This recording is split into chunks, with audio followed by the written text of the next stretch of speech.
First of all, I feel like there is this massive emotional stonewalling that's happening between you and another person, where you can't really penetrate the communication barriers. Okay. And I honestly don't feel like it's coming from you. I feel like it's coming from the partner. I feel like you're dealing with someone who wants a lot of attention. And when you're dealing with someone who wants a lot of attention, as the sign that you don't really feed into their ego. You try not to. And in a way, I feel like it can be a little bit of a turnoff for you when someone makes such heavy emotional demands on you. And then when someone always tries to, kind of inject themselves in conversations, or they keep redirecting conversations back at themselves.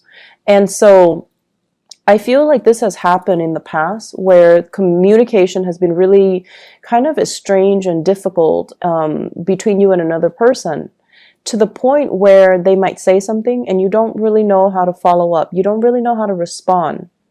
And so the two of you, if it's a crush, you're talking about everything but the emotions that are flowing between the two of you. And I also feel like this emotional barrier is really hindering true, effective, meaningful communication. So yes, there might be talks back and forth, but it really doesn't escalate to anything more stable. It doesn't escalate to, being able to connect with someone on an emotional level. Okay. And I do feel like it's coming from the other partner, the person or the partner that you're dealing with. In a way, I feel like they're very, very attracted to you. Like, they look at you, they like what they see. They have really strong sexual attraction, physical attraction. They really like the way that you look, the way that you carry yourself, the way you communicate. And the energy you bring to the table, I have here, is the Chariot. This is someone who perseveres. This is someone who overcomes a lot of obstacles and challenges to get where they are today. So they see you as someone who's very deliberate with what you do. You don't give up easily. You charge forward and you overcome your internal conflicts and your own obstacles to kind of succeed in life. And they see you as someone who's very I want to say like single-minded.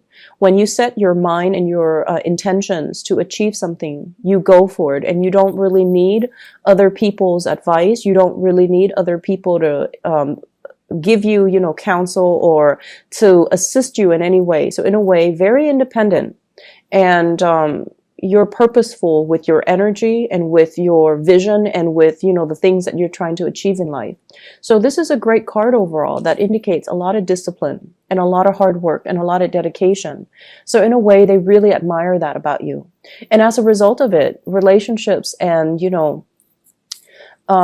having a crush on somebody, or, you know how to separate your love life from your personal life, or I'm sorry, your personal life from your professional life. And you don't mind getting your hands dirty. When things need to be done, you move ahead. And so the relationship partner or the crush that you're dealing with, they embody the energy of the Four of Swords. And the Four of Swords is lack of communication. And there is, once again, this emotional barrier, this block of ice that's preventing you from having a true connection with the other person.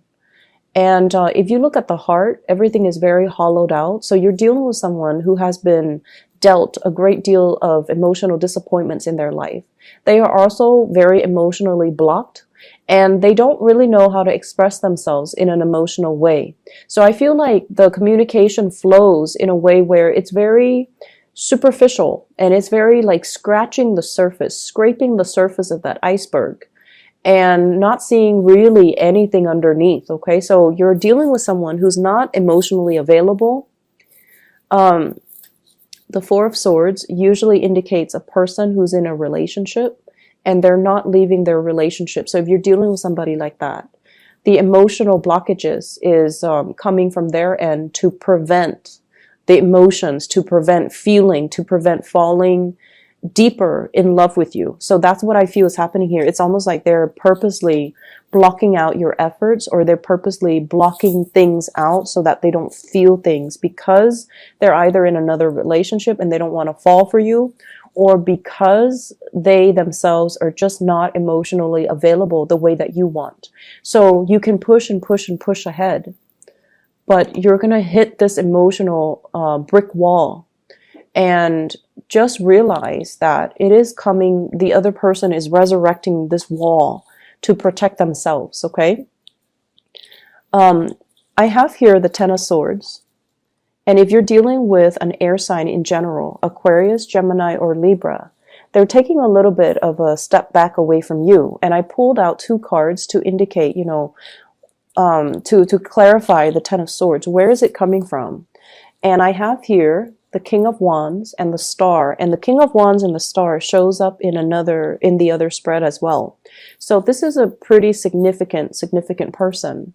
So you might be dealing here with an air sign, Aquarius, Gemini, and Libra, or a fire sign, Sagittarius, Aries, or Leo, Sun, Moon, or Rising. This is someone who's really, really attracted to you. They're looking at you. You embody the energy of the star. You make magic happen. You're somebody who's very creative, possibly in the creative arts, in dance, music. You're very, very well-rounded. And I feel like you have a lot of hobbies and things for your emotional outlets. And as a result of it, if you're sad, you don't cling on to a relationship partner to fulfill you. You have other creative outlets to kind of like for your energy to dissipate. And so relationships might not be on the front and center. It might not take precedence over your life. And so this star card indicates someone who's very inspiring to talk to, inspiring to be with, someone who is just very pure at heart, and they care about people. And your partner, they're very, very attracted to the way that you are. But with the King of Wands, he or she harbors a lot of lust and a lot of sexual, physical energy, stamina. And I feel like, they admire you from afar, but they're not really approaching. And your back is kind of turned to them too.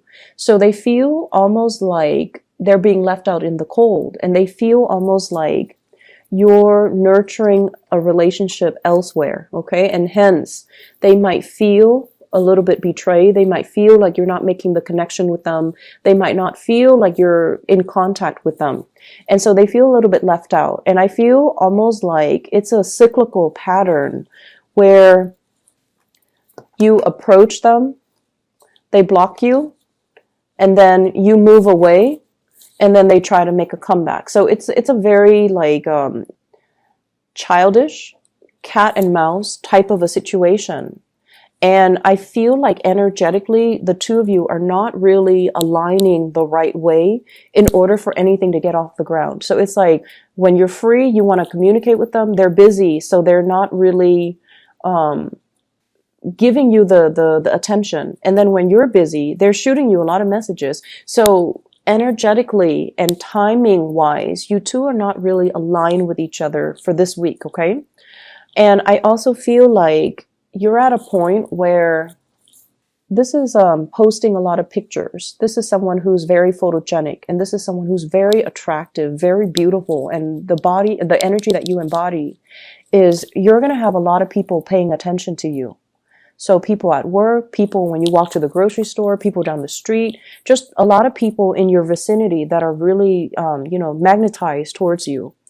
And as a result of it, the crush, the relationship partner might feel a little bit left out. And then I also have this character here, the King of Pentacles. This is somebody who has been around your vicinity for quite some time. He or she is very reliable. So this is Taurus, Virgo, Capricorn, very reliable. They take care of business. Whenever you need them, they're always around. So there's another character hovering around you. And I feel like it's creating some type of a jealousy, some type of a disconnect with the person that you're interested in, because this person is constantly around you. You might be making plans with this person. You might be going on lunch dates. You might be, around them a lot, coming to them for advice. And so I feel almost like for those of you who like somebody and it's more of a professional setting, they are behaving as your mentor, as your guide, as the person, the go-to person to help you troubleshoot. And they see themselves as embodying either that mentor role, that paternal maternal role, rather than being able to connect with you on that emotional level. So I definitely see an emotional disconnect. And I feel like you're very focused on what you need to do. And so you don't really let, the relationship aspect deter you from where you're supposed to go and what you're supposed to do as an individual in life. Okay. So somebody feels a little bit neglected here, and there is envy, but they're kind of sulking in silence, and they're not really giving you, they're not really voicing their opinions. And there's just this emotional stonewall that's kind of resurrected between you and them. In other areas of your life, I feel like you are catering to another person. And when I say this, I feel almost like you're deferring to somebody's judgment. You're trying to do things in the correct way to please another person. This can be bending over backwards for like a parent to make sure that they're okay. They might be very difficult to deal with. They might be very picky. They might be they might have really, really high standards that are almost impossible for you to reach. Okay. I also feel like there are delays here when it comes to work, when it comes to things that you are building up. There are delays here for a reason, so that you can go back to the drawing board and perfect it. And once it's perfected, then it gets approved, and then you will move on to the next level. So I feel it's like this, almost like if you have projects that you need to get off the ground, and you have to have like multiple people to sign off on it. And the first person, they're like, oh, this is wrong, that is wrong. And so you go back to the drawing board and you fix that. And then the next person finds something else that's wrong. And so all of these delays can be very aggravating. But I feel like you're still learning. You're in the process of learning. You're in the process of training. And you're trying to do things the right way. So in the beginning, you might have done things your way, and you might have felt like, okay, this is sufficient. I think I know what I'm doing, so I'm just going to submit it. And then once you submit it, there are a host of other issues that you didn't anticipate. And so think of it as not delays, but more like opportunities for learning, opportunities for you to kind of like look at the little details and figure out where everything fits so that you can have a bigger picture. And as a result of it, towards the end of the week, what we do have is completion, things coming back around full circle. And, you're going to be at a point where you know how everything works. You know how all the pieces fit together. You know how to explain yourself, and you know how to, if people ask you, what are the processes to getting this done? You can sit there and recite verbatim, like just off the top of your head. These are the steps that I took the first time, and this is what happened. And then I went back to the drawing board and I redid it. And then this is the outcome. So I feel like some amazing outcomes that are going to be coming into the picture for you. First of all, regarding finances are looking really, really good. And I feel like you've been very, very disciplined with, not spending money, not wasting money, not spending it on frivolous things, saving up, planning things for a rainy day. I do see a lot of insights and ideas coming into the picture from another person coming to you, like education, or giving you expertise, or giving you advice, or giving you some type of an input to allow you to have better control and to feel more confident about your financial future. And then I also feel like this energy about wanting to please another person, but their back is turned to you. And so whatever you're doing, I feel like you're aware of it. And so you're focusing more on yourself. You're focusing more on healing, and not letting their words or their actions undermine you, not letting the words or their action ruin your day. And I feel almost like somebody here feels really strongly for you, but they're not in a position where they can act on it. I'm looking at this balled fist, okay? It's like, oh, I really want to act on it, but I can't. So you're dealing with somebody like this who has a lot of passion for you, who's very attracted to you, but I just feel like they're not in a position where they can act. So they have to transmute that energy and approach you in a different way. So rather than romantic, they might approach you kind of like in a very platonic way, even though everything might show on their body language, their gesture, their hands, and their face. But in terms of physically acting on it, they're not going to do that. And they're not going to communicate that either verbally, which is really frustrating because you feel what you feel, right? Like you know how they feel about you. And it in a way kind of casts doubts on what you're picking up from them. So you feel like, okay, I know that they like me, but then in the physical world, they don't act like it. And so it can really mess you up. It can really affect your self-esteem. It can really affect your perception of reality. And I feel like over time, it's hard for you to trust your intuition. And as a result of that, you're going to just let them be and, focus on yourself, focus on building wealth, focus on the tangible physical things that you have actual control over. There will be a lot of good news on the financial front, on the work front as well, coming in for this week. I see like new opportunities to boost your income as well as to it's like training opportunities, opportunity to train other people as well, where you can be in the limelight and you can show off your skills and talent.